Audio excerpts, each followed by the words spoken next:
Olá, alunos do terceiro ano. Bom dia a todos.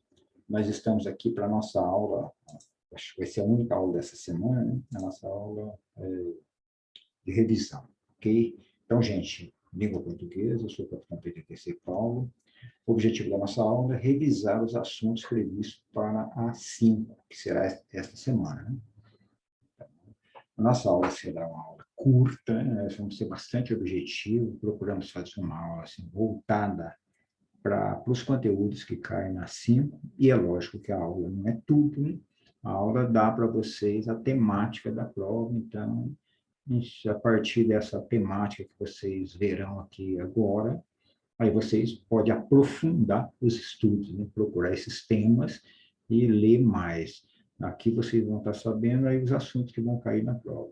Bom, nós vamos abordar pouca teoria, vamos tentar ser mais práticos nessa aula, né? E aí eu peço a vocês que depois aprofunde essa questão da teoria. Então, os temas a serem revisados para 5, né?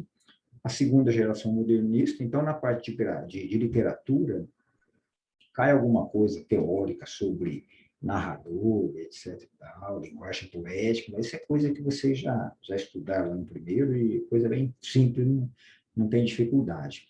Do que nós estamos estudando aqui, que é a parte que vocês precisam conhecer, é a segunda geração modernista. Na 4, nós abordamos a primeira geração. Na 5, a segunda geração modernista. Na 6, será a terceira geração. Então, agora, para essa 5, literatura, segunda geração modernista, que a gente vai passar por aqui, ok?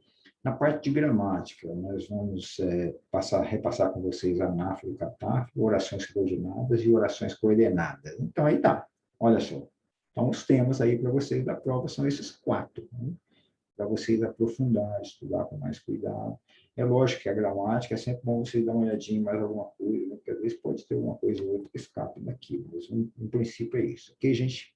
Bom, a segunda geração do modernismo, onde que vocês encontram nas páginas 444 a 473 do nosso livro, né?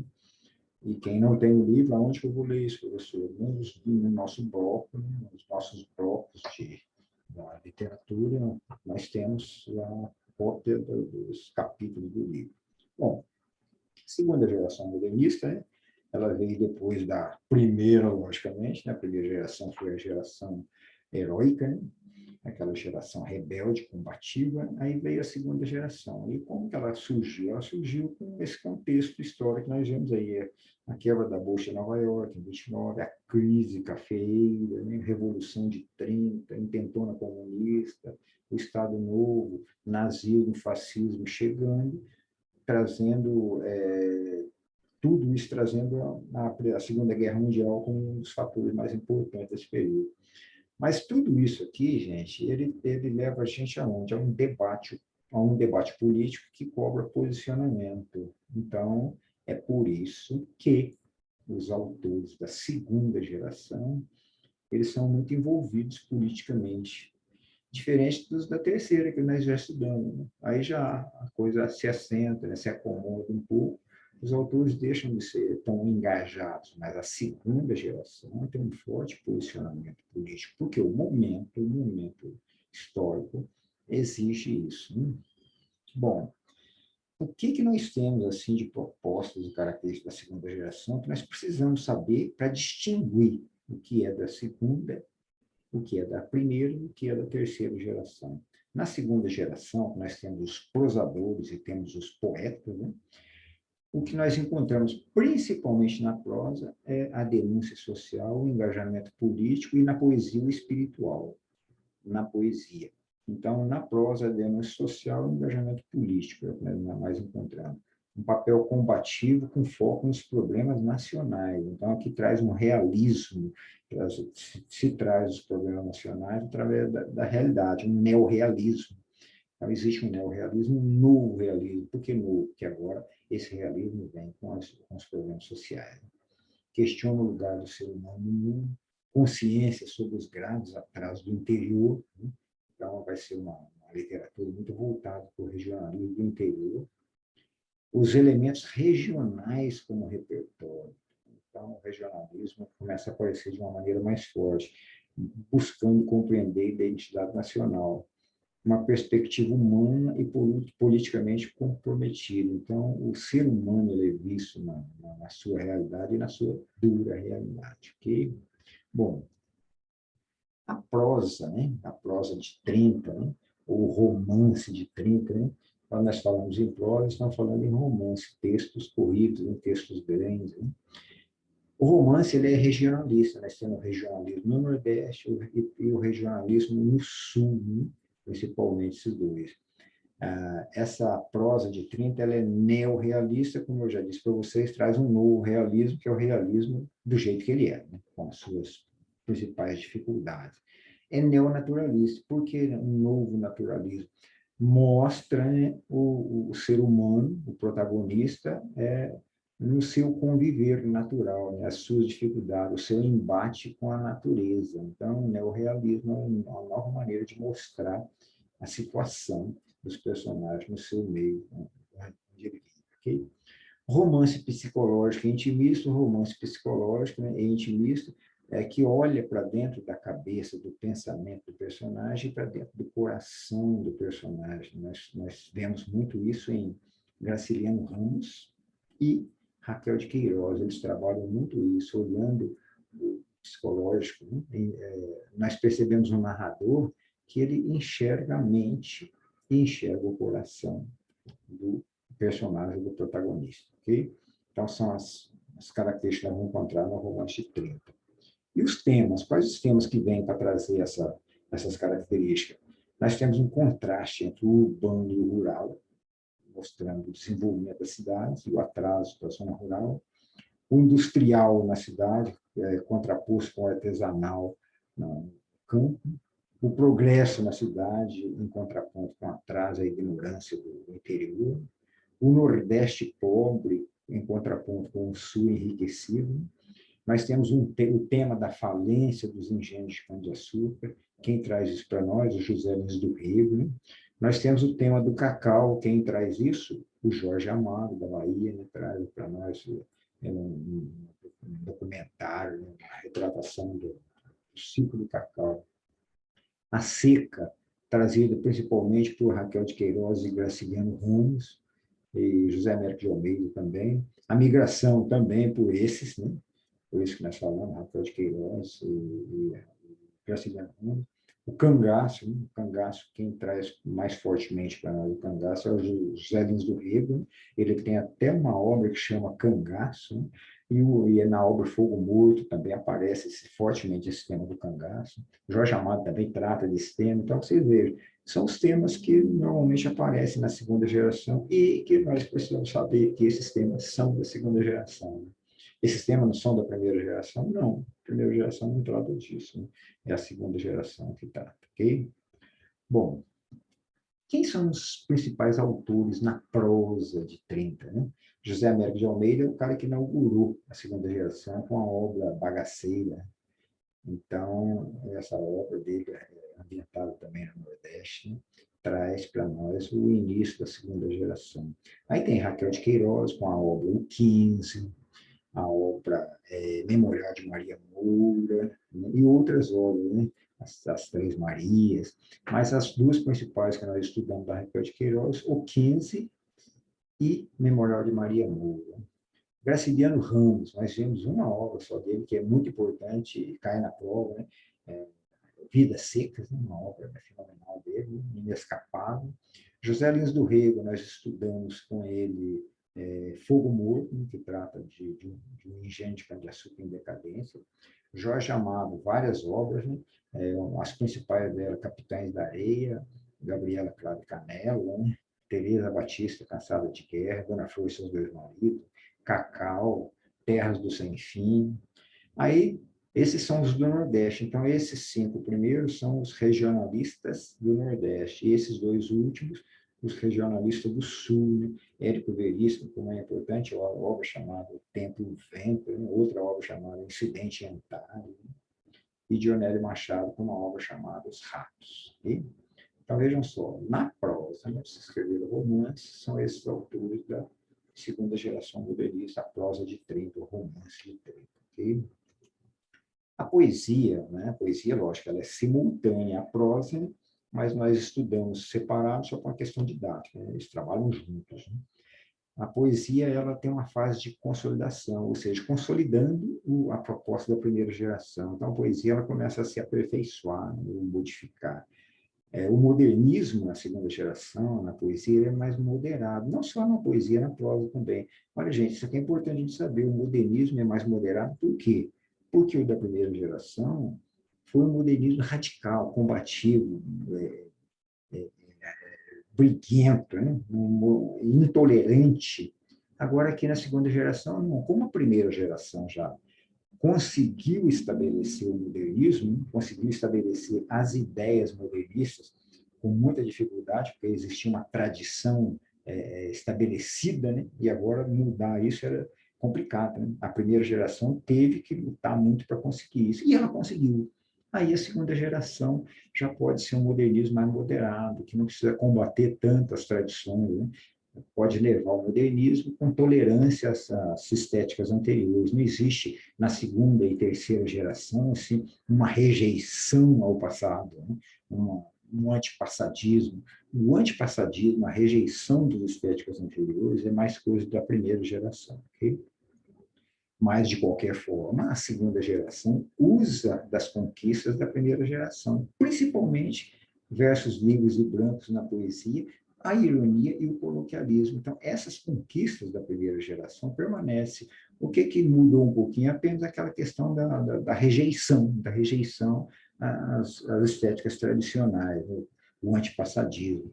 Mas permanece isso que essas conquistas na segunda geração faz questão de manter. Na poesia da segunda geração, há o predomínio de um projeto mais ideológico do que estético. Então, é mais ideologia do que estética. Né? Onde que é mais estética do que ideologia? No parnasianismo, simbolismo. Né? Agora, aqui muda um pouco, aqui mais a ideologia. Né? A estética ela é relegada, digamos assim, a um segundo plano. Okay? São as características da poesia de Trento. E quem são os principais autores na poesia? Drummond, lógico, Drummond, Cecília Meirelles, Vinícius de Moraes, Murilo Mendes, Jorge de Lima, foram os que nós estudamos. Né? Então, esses autores da poesia de Trento, né? Cada um tem as suas características, né? Que nós podemos resumir rapidamente, que o Drummond tem aquelas 4 fases. Né? A primeira fase, a fase do puxo, né? A segunda fase, que é a fase social, né? Depois a terceira fase, a fase da negatividade, a quarta fase, a fase da memória, né? Então, o Drummond tem essas variações. A Cecília Meirelles, o que nós podemos dizer dela? Ela tem uma forte influência simbolista, né? A Cecília Meirelles, a poesia dela trata da efemeridade do tempo, né? Muita sensibilidade feminina e muita metapoesia. Drummond também tem muita metapoesia. Vinícius de Moraes, né, ele começou com uma fase espiritualista, depois desistiu, passou por uma fase mais mundana. Né? Ele foi um dos fundadores da Bossa Nova, muitos poemas dele foram musicados. Né? E temos Murilo Mendes e Jorge de Lima, que é da fase do grupo espiritualista. Né?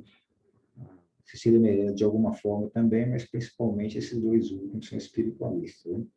E Cecília Meirelles ainda tem aquela obra famosa dela, né? Romanceiro da Inconfidência, né, que é uma narrativa em versos da Inconfidência Mineira, muito interessante. Então, são esses os autores da poesia. Okay? Bom, a prosa de 30, né, aquela que nós vimos primeiro, não, os prosadores, no romance de 30, para a gente não ficar sem comentar nenhuma obra, vamos falar sobre Graciliano Ramos, que traz para nós a paisagem nordestina, porém muito mais. Ele traz o indivíduo em conflito com a natureza e com a sociedade e consigo mesmo. Então, nós temos a obra Vida Seca, nessa aqui, que ela é bastante emblemática nesse aspecto. Né? Então, vocês vejam já pela capa, né? Olha uma capa seca, né? Vida Seca, olha a capa, como traz uma terra ressecada, né? Rachada, de tanta secura, né? Seca do Nordeste. Né? Então, na própria capa, nós podemos interpretar esse título, Vida Seca. E por que uma cachorra? Né? Por que uma cachorra? É porque o livro tem uma personagem que é uma cachorra. Né? Então, eu passo aqui para vocês. Então, vejam, na capa nós temos essa personagem que é uma cachorra. E quem são os personagens principais, então? Fabiano é o protagonista, né? Assim, a Vitória é a esposa dele, o filho mais velho, o filho mais novo, não tem nome especificado no romance, e a cachorra-baleia. A cachorra-baleia é uma personagem importante dessa obra, né? Ela é tão importante quanto os personagens humanos, talvez até mais importante que os dois filhos, né? A baleia, o narrador traz para a gente aquilo que nós falamos do romance psicológico intimista. Ele é tão psicológico e intimista que o narrador ele entra na psicologia, na intimidade, até da cachorra-baleia. Ele vê pelos olhos da baleia, sente o que a baleia sente, né? E entende os outros personagens humanos como a baleia entende. Então, até a hora que a gente acha que o narrador está dentro da cachorra-baleia, vendo o que se passa a partir dos olhos da cachorra-baleia. Uma coisa interessante, esse tipo de romance intimista e psicológico. Então, a cachorra-baleia, ela interage da maneira dela com os outros personagens. Então, isso é vida seca. E essa família é uma família de retirantes nordestinos, né, que migram de um lado para o outro. Nós sabemos que é retirante nordestino pelas características do meio geográfico, mas a obra não especifica um lugar específico do Nordeste. É um regionalismo nordestino sem um lugar determinado. Nós não conseguimos detectar isso, mas sabemos que é um regionalismo nordestino, ok? Bom, e para fechar essa parte da segunda geração, nós falamos da obra Vidas Secas, porque é uma obra que possivelmente será abordada na prova, mas nós temos o 15 da Raquel de Queiroz, uma obra importante, temos Fogo Morto do José Luiz do Rio. E para a gente fechar essa parte, vamos fazer uma partezinha prática, e aqui nós conseguimos comentar mais alguma coisa. Em relação à segunda geração modernista, marque V ou F, e ver o que vocês lembram. Letra A, Raquel de Queiroz, Graciliano Ramos e Jorge Amado retratam temáticas regionalistas do Nordeste. O que vocês marcariam? Verdadeiro ou falso? Bom, então se vocês marcaram verdadeiro, acertaram verdadeiro. Então esses autores, né, Raquel de Queiroz, Graciliano Ramos, Jorge Amado, temática regionalista do Nordeste. Tem mais alguém? Tem. José Lins do Rio, José Américo Almeida, né? Também são do regionalismo nordestino, ok? Letra B. Um dos temas tratados por José Lins do Rego é o ciclo do cacau na Bahia. Verdadeiro ou falso? O que vocês marcariam? Pá, pá, pá. Se marcaram falso, acertaram. Por que José Lins do Rego trata do ciclo do cacau? Não. Quem trata do ciclo do cacau é esse aqui, ó, o Jorge Amado. Ele trata do ciclo do cacau na Bahia. O José Lins do Rego, ele trata do que? Principalmente dos engenhos de cana-de-açúcar e do cangaço, ok? Então, são os temas de José Lins do Rio, e não o cacau na Bahia. E essa aqui, né, a obra 15 de Raquel de Queiroz é memorialística, ou seja, ela retrata o que a autora viveu na infância. A obra 15, aquela que tem o Chico Bento, a Cordolina, e tem a Conceição, eles migram no Nordeste, né? Migram do interior do Nordeste, Quixadá, para Fortaleza, lembra disso? Raquel de Queiroz é lá dessa região também, de Fortaleza. Ela também migrou para o Rio de Janeiro, na época da seca. Mas a obra é uma obra memorialística. O que vocês botaram? Falso, né? Porque apesar dela ter saído também de lá, mas ela não viveu a seca como esses personagens dela viveram. Okay? Então, não é uma obra memorialística. A obra memorialística seria, por exemplo, a de José Lins do Rego, porque ele, sim, viveu como criança no engenho de cana-de-açúcar do avô. Okay? Bom, e a letra D? Seca, migração, cangaço, colonialismo, decadência dos engenhos, cacau, são temas da prosa de 30. O que vocês marcam? Verdadeiro? Isso, verdadeiro. Então, aí são os principais temas que nós vamos encontrar na prosa, ok? E a última, a segunda geração traz uma linguagem coloquial e temas que retratam a realidade social. O que vocês marcam? Os temas estão aí, né? Seca, migração, cangaço, são temas sociais, da realidade social? São. E a linguagem que se traz é uma linguagem coloquial? Sim, se vocês marcaram verdadeiro, acertaram. Não é uma linguagem vulgar, é uma linguagem coloquial. O que é a linguagem coloquial? É aquela que todo mundo entende. Nós não precisamos de um dicionário para entender o romance, entendemos todas as palavras. A linguagem acadêmica, a linguagem rebuscada, é uma linguagem difícil, que às vezes nós precisamos correr para o dicionário. A linguagem coloquial é uma linguagem comum, que qualquer leitor tem condições de entender. A linguagem vulgar, ou a linguagem oral, né, aí traz termos, digamos assim, de mais dentro da população, os termos mais corriqueiros da fala, né, da oralidade. A segunda geração não chega tanto, né? Tem também, mas não tanto. Mas a linguagem é coloquial. Ok, gente? Pessoal, então é isso. Segunda geração modernista, né? Literatura. Então, é lógico, é tudo aqui não. Então, vocês precisam estudar a segunda geração, pelo menos ler o livro, né? Para que vocês fixem esses temas, ok? Vamos então passar agora para a parte de gramática. O que nós precisamos comentar com vocês em gramática? O primeiro conceito que nós precisamos abordar com vocês, para lembrar, né, é anáfora. O que é isso, anáfora? É uma referência a uma expressão ou um termo que já foi citado anteriormente na frase. Ok? Vejamos, os termos anafóricos são esse, essa, aquele, aquela e outro, etc. Vamos ver um exemplo? Por exemplo, o Brasil é o maior exportador de soja do mundo. Essa commodity responde pelo equilíbrio da balança comercial brasileira. Então, aqui nós temos uma expressão anafórica, porque ela está retomando a expressão, o substantivo soja, que já apareceu. Poderia ser assim: o Brasil é o maior exportador de soja do mundo. A soja responde pelo equilíbrio, ficaria feio em repetir soja. Então, a anáfora é um recurso que nos permite não ter que repetir um termo ou uma expressão que já foi colocada. Então, essa commodity, né, esse produto, né, qualquer coisa que nós colocamos nesse sentido, nós vamos ter uma expressão anafórica, ok? Bom, gente, além da... Então, veja, se a anáfora é isso que nós estamos falando, a anáfora, ela não repete um termo, faz uma referência a um termo que já foi dito sem repetir, ok? Usando esses recursos gramaticais, ok? Bom, e a catáfora? A catáfora, ela faz referência a uma expressão ou um termo que ainda será citado. Então, a catáfora, a anáfora, já falando de um termo, vamos retomá-lo. A catáfora, nós vamos falar de um termo, vamos antecipá-lo, né? Um termo que ainda será citado, ou então colocado no lugar do termo. Então, veja como que nós podemos tratar a catáfora. Os termos catafóricos, este, esta, isto, ou seja, a saber, e normalmente seguidos de dois pontos. Veja o exemplo. A reação do professor diante da atitude do aluno foi esta: perplexidade. Esta o quê? Perplexidade. Então, nós estamos aqui antecipando uma expressão ou um termo que nós ainda vamos falar dele, ok? Isso é catáfora. O que eu tinha a dizer era isto. Isto o quê? Que todos deveriam estudar. Então, esse isto substitui, antecipa que todos deveriam estudar, que é o que eu queria dizer, ok?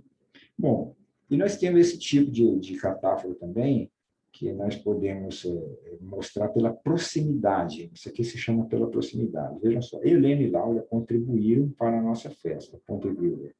Esta com R$ 10 e aquela com 20. Quem que é esta?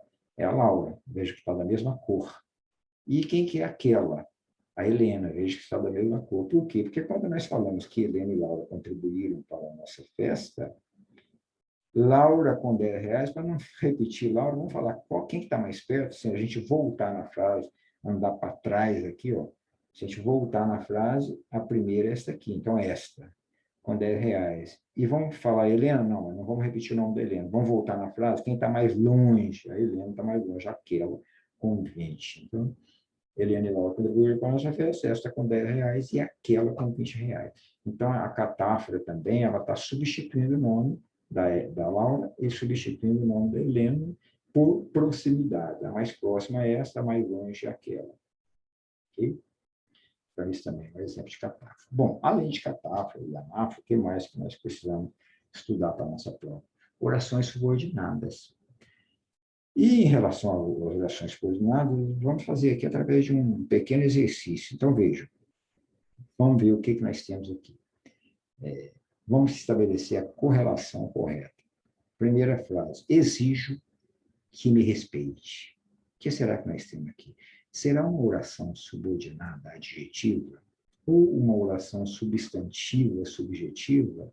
Ou uma oração subordinada substantiva objetiva direta? Ou uma oração subordinada adverbial? O que vocês marcariam? Letra A, B, C ou D? Qual? Letra C, né? Oração subordinada substantiva objetiva direta. Por quê? Porque o verbo exigir é um verbo transitivo direto. Exige o quê? Eu exijo o quê? Que me respeite. Então eu exijo o quê? Eu exijo respeito. Se eu colocasse assim, exijo respeito, verbo, objeto direto. Então, se no lugar do respeito, que seria um objeto direto, um substantivo objetivo direto, eu coloquei no lugar dele uma oração substantiva, porque a oração está substituindo o substantivo respeito, né? E está fazendo sintaticamente o papel, exercendo sintaticamente o papel de objeto direto. Então, por que é uma oração subordinada, substantiva, objetiva direta? Porque ela está exercendo o papel sintático de objeto direto, substituindo substantivo respeito. Okay? Gente que tem medo não deve arriscar. Gente que tem medo, essa expressão, esse pedaço, essa frase aqui, essa oração, que tem medo, essa oração, né? Nós podemos classificá-la como oração subordinada adjetiva, oração subordinada subjetiva, substantivo subjetivo, subordinado substantivo objetivo direto, ou subordinado adverbial. O que vocês marcariam? Que letra? Essa, letra A? Ok. Oração subordinada adjetiva. Por que adjetivo? Porque ela está dando uma qualidade para essa gente, né? Gente medrosa não deve arriscar. Medrosa é um adjetivo, né? Então, nós temos que ela poderia ser substituída por um adjetivo, porque ela está dando qualidade para o substantivo gente. Por isso, é uma oração subordinada adjetiva, quando ela dá uma qualidade à oração substantiva, né? A oração principal. Ou a um termo, né? Um termo principal. No caso aqui, o substantivo. E a número 3, partimos quando amanhecia. Né? Oração subordinada adjetiva, oração subordinada substantiva, substantivo objetivo direto, oração subordinada adverbial. O que vocês marcariam? Lógico, né? Marcariam adverbial. Né? Letra D. É o mesmo que dizer, quando amanhecia, é uma oração, né? Nós partimos uma oração, quando amanhecia, segunda oração, né? É o mesmo que dizer, partimos ao amanhecer, partimos de manhã, ou partimos de manhãzinha, né? Então, substitui um advérbio. Então, aqui nós temos uma expressão adverbial de quê? De tempo. Né? Então, por isso, é uma oração subordinada adverbial. É indispensável que você autorize, é indispensável uma oração que você autorize, o que vocês marcariam? Nossa, sobrou só ela, né? É indispensável sua autorização. Letra B, oração subordinada adjetiva, ou melhor, oração subordinada substantiva subjetiva. Olha, é indispensável o quê? Que você autorize. É indispensável sua autorização. Então, é o sujeito da oração. Por isso que ela é uma oração substantiva subjetiva, está exercendo o papel do sujeito. Que você autorize, ou melhor, sua autorização é indispensável. Perfeito, gente? Tranquilo. Então, orações subordinadas, vocês precisam estudar mais a fundo. Pode ir no tema, procure esse tema, ver onde está, e vamos estudar, ok? E orações coordenadas, também é outro tema da prova que você precisa estudar. Então, tá aí a dica, né? E para a gente começar esse estudo que vocês vão fazer, vamos começar por aqui, né? Estabelecendo a correlação correta. Cheguei, falei com o professor e me sentei. Essa oração que está aqui marcada, aqui tem a primeira oração, a segunda oração e a terceira. A segunda oração, falei com o professor, o que ela seria? Uma oração coordenada adversativa, coordenada sindética aditiva, coordenada alternativa, coordenada assindética? coordenada conclusiva. O que vocês marcariam? Qual? Essa? A letra D, oração coordenada sindética. Por quê? Porque ela está coordenada com a oração principal. Eu cheguei e não tem nenhuma preposição ligando ela com a oração principal, né? Nenhuma conjunção, nada. Né? Então, aqui, por exemplo, nós temos uma conjunção, mas aqui nós não temos, só temos a vírgula. Então, quando nós não temos nenhuma conjunção ou preposição, mas principalmente conjunção, fazendo a ligação da oração coordenada, ela é assindética. Oração assindética é quando não tem conjunção ligando com a outra. E a letra número 2, cheguei, falei com o professor e me sentei. Agora é a terceira oração. E me sentei. O que vocês colocariam como opção, como correlação? Oração coordenada adversativa? Oração coordenada sindética aditiva? Alternativa? Assindética ou conclusiva? Marcado o quê? Letra B. Acertado. Então, oração coordenada sindética aditiva. Por que sindética? Porque tem uma conjunção. Por que aditivo? Porque a conjunção E é uma conjunção aditiva. Adiciona alguma coisa. Eu falei com o professor e mais ainda, eu me sentei. Então, adição de mais uma ação através dessa oração. Okay? Então, oração coordenada sindética. Sindética é quando tem a conjunção e a sindética é quando não tem. Ok? E a número 3, o texto é longo, porém interessante. Essa segunda oração, porém interessante, na verdade, aqui, faltou o verbo aqui, o verbo está oculto aqui, né? Porque vocês falam, poxa, não tem verbo, como que é oração? Não é oração. Mas aqui o texto é longo, porém é interessante. Então, tem um verbo aqui, nós temos um verbo elíptico aqui, o verbo ser. Porém, é interessante, ok? Então, que oração é essa? Oração coordenada adversativa, sindética aditiva, alternativa sindética conclusiva. O que vocês marcaram? Letra A, né? Então tá. A letra A, oração coordenada adversativa. O que significa adversativa? Que traz uma ideia adversa, uma ideia contrária. O texto é longo, longo é uma coisa que não é muito boa, né? Porém é interessante, aí é uma coisa boa. Então, uma coisa não muito boa, uma coisa boa. Aquele aluno, ele não faz os trabalhos de casa, não faz as tarefas de casa, mas estuda muito. Então, é uma coisa boa ou uma coisa ruim, depois uma coisa ruim, uma coisa boa. Tá? No lugar do porém, podia ser mais, entretanto, ok? Então, qualquer conector aqui que dê a ideia que traz a conotação de ideias contrárias, adversas, né? Sentido contrário. Então, por isso é adversativo. E a quarta, aquele jovem nem estuda e nem trabalha. Nem estuda, nem trabalha. Aquele jovem nem estuda, nem trabalha. Temos aqui a primeira oração e a segunda oração. Poderíamos ter mais, né? O que vocês colocariam para essa? Coordenada adversativa, sindética aditiva, alternativa, sindética conclusiva. O que você marcaram? Essa, na letra C, coordenada alternativa. O nem, o ora, aquele jovem, ora trabalha, ora estuda, alternando, é uma coisa ou outra. Né? O nem também dá essa ideia, nem uma coisa, nem outra. Né? Oração coordenada sindética alternativa, uma ideia de alternância entre uma coisa e outra. Né? Ok? E, por último, ele não trabalha, portanto, deveria estudar. Se ele não trabalha, portanto, deveria estudar.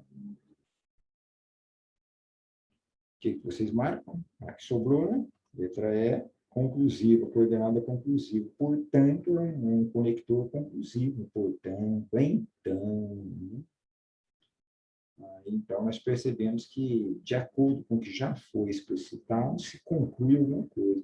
Se nós já sabemos que o jovem não trabalha, aí então nós concluímos que ele deveria estudar. Por isso é uma oração conclusiva. Okay? Tem mais orações coordenadas? Tem. Né? E como vamos fazer? Estudar. Olha o tema orações coordenadas, estude que vocês vão sair. Ok, gente? Então é isso. Está aqui dada a aula. Os principais temas da prova, a aula curta, porque a prova também é curta, não tem tanta coisa, né? Mas está dada a dica também do que é que vocês vão estudar. Ok, gente?